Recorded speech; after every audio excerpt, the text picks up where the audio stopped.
అందరి తరఫున కూడా ఇలాంటి యాటిట్యూడ్ని ఖచ్చితంగా ఖండిస్తున్నాం. అండ్ ఆమెతో పాటు ఈ పోరాటంలో మేము నిలుస్తామని చెప్పి మీడియా ముఖంగా తెలియజేస్తున్నాం.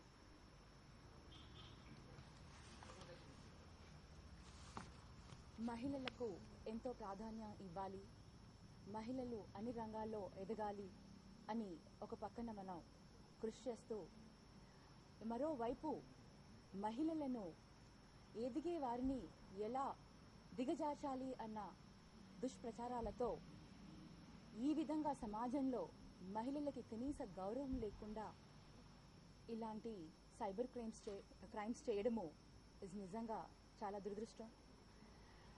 సమాజంలో ప్రతి ఒక్కరూ మహిళలకి వాళ్ళ గౌరవాన్ని అందించగలిగిన రోజే మనందరికీ కూడా ఆ స్వేచ్ఛ వస్తుంది, మన సమాజం ముందుకు పోవడానికి అవకాశం ఉంటుంది.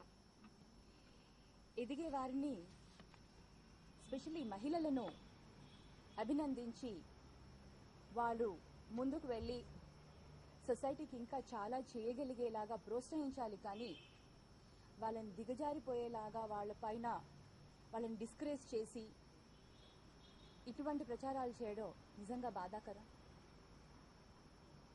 ఇది మేము ఖండిస్తున్నాం. There should be a change has to come in our society. Everyone should respect the women in the country. I hope these such kind of days are going to come in future. Definitely in our country, these kind of changes only citizens of ours, we should bring the change in our society. So everyone in the society, if they feel they take the responsibility of encouraging the women, then only the change will come. ఈ change రావడానికి ప్రతి ఒక్కరు కూడా సహకరించాలని నేను అందరినీ request చేస్తున్నాను. ఎప్పుడు కూడా ఎటువంటి పరిస్థితుల్లో కూడా ఒకరిని ఇన్సల్ట్ చేయడానికి, ఒకరిని డిఫేమ్ చేయడానికి దిగజారిపోకండి. This is what I request everyone. Be very, understand the situations and then talk about any issue. Just don't talk anything which comes, whatever in their minds or rumors spread cheyadam kani it's not a right way, it's not a right thing.